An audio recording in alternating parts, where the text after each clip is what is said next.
అనంతపురం జిల్లా వజ్రకరూరు మండలం కేంద్రంలో సిపిఐ పార్టీ ఆధ్వర్యంలో ర్యాలీ నిర్వహించారు. 2019 సంవత్సరం గాను రైతులందరికీ వాతావరణ బీమా ఇవ్వాలని డిమాండ్ చేశారు.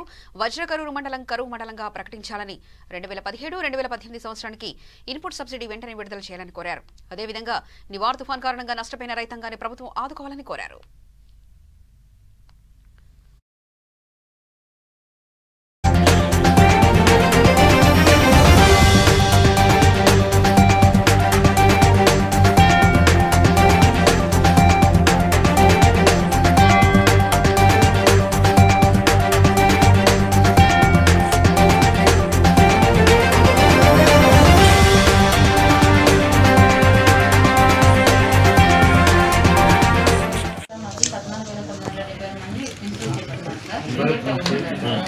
ఎందుకంటే సార్ 2019 పంట నమోదు చేయించుకున్నాం.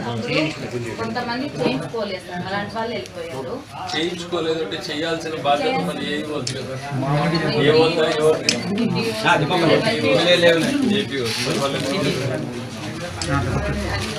ఇప్పుడు ఏపీ వాళ్ళదే కదా బాధ్యత. ఈ క్రాప్ బుకింగ్ కాలేదా లేక మాన్యువల్ క్రాప్ అయినప్పుడు తీసుకున్నారు సార్, పంట నమోదు ఒక క్రాప్ చేయించుకున్నారు సార్. అంటే ఇప్పుడు వేరుశనగ లోన్ తీసుకొని సార్ అట్లా వెళ్తుంటామో చాలా తక్కువ ఉంటాయి.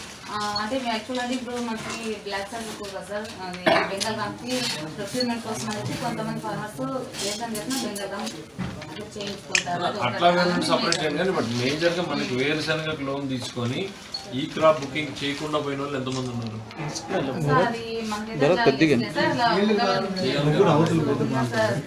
అగ్రికల్చరల్ ఇన్పుట్ సబ్సిడీ కానీ ఇన్సూరెన్స్ కానీ రాక అనంతపురం జిల్లా రైతాంగం తీవ్ర సంక్షోభంలోకి నెట్టవేయబడుతోంది.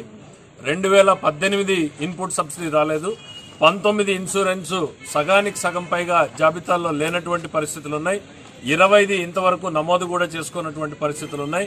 ఏ ఆఫీసులో చూసినా కూడా వందలాది మంది రైతాంగం ఎదురు చూస్తున్నటువంటి పరిస్థితులు ఉన్నాయి. కాబట్టి ప్రభుత్వం తక్షణమే ఎవరైతే ఇన్సూరెన్స్ జాబితాలో లేకుండా ఉన్నారో వాళ్ళందరికీ ఇన్సూరెన్స్ తో సమానంగా ఇన్పుట్ సబ్సిడీ 2019 విడుదల చేయాలనేటువంటిది డిమాండ్ చేస్తున్నాం.